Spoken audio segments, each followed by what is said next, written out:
रात्र संपून जावी तसे नानीबाईंचे दुःखाचे दिवस संपून गेले. मोडकळीस आलेला मांडव त्याला स्वतःच्याच मुलांनी आधार दिला. सुख मांडवावर चढू लागलं. कुणीतरी सुचवलं आणि सर्व ठीक आहे बघून नानीबाईंनी शकूचं लग्न नागोरावांशी लावून दिलं.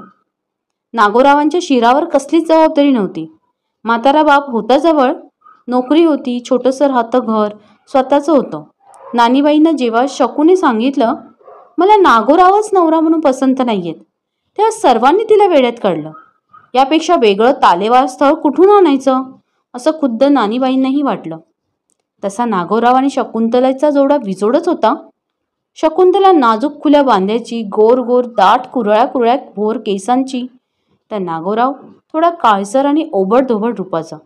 त्याचं बोलणं संपलं की खालचा ओठ लोंबतच राहायचा कितीतरी वेळ.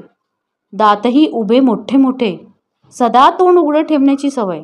तोंडात जखम झाली आहे असं प्रथम बघणाऱ्याला वाटत असं, पण स्वभावाने शांत होते, थोडे अबोल.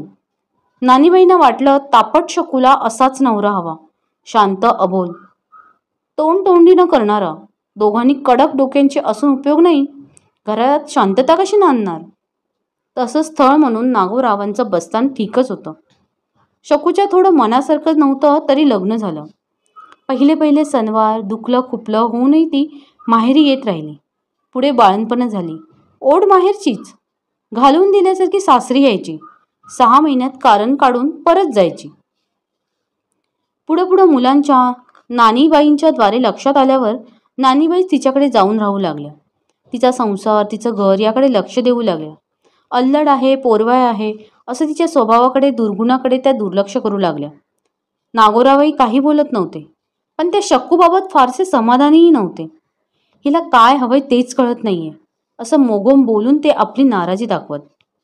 सुभाष दुकानातनं आला तसं नानीबाईंनी त्याच्यापुढे शकूकडनं आलेलं पत्र टाकलं.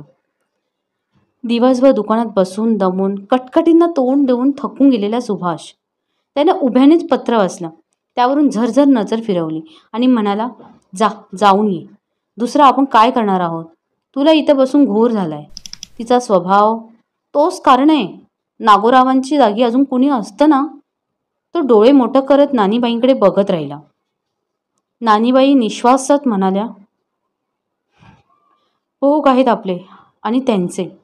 या पोरीला कधी टाळूच घासणार नाही. कधी शहाणी होणार आहे देव जाणे. नागोरावही माणूसच आहेत, त्यांचा हिनं अंत पाहू नये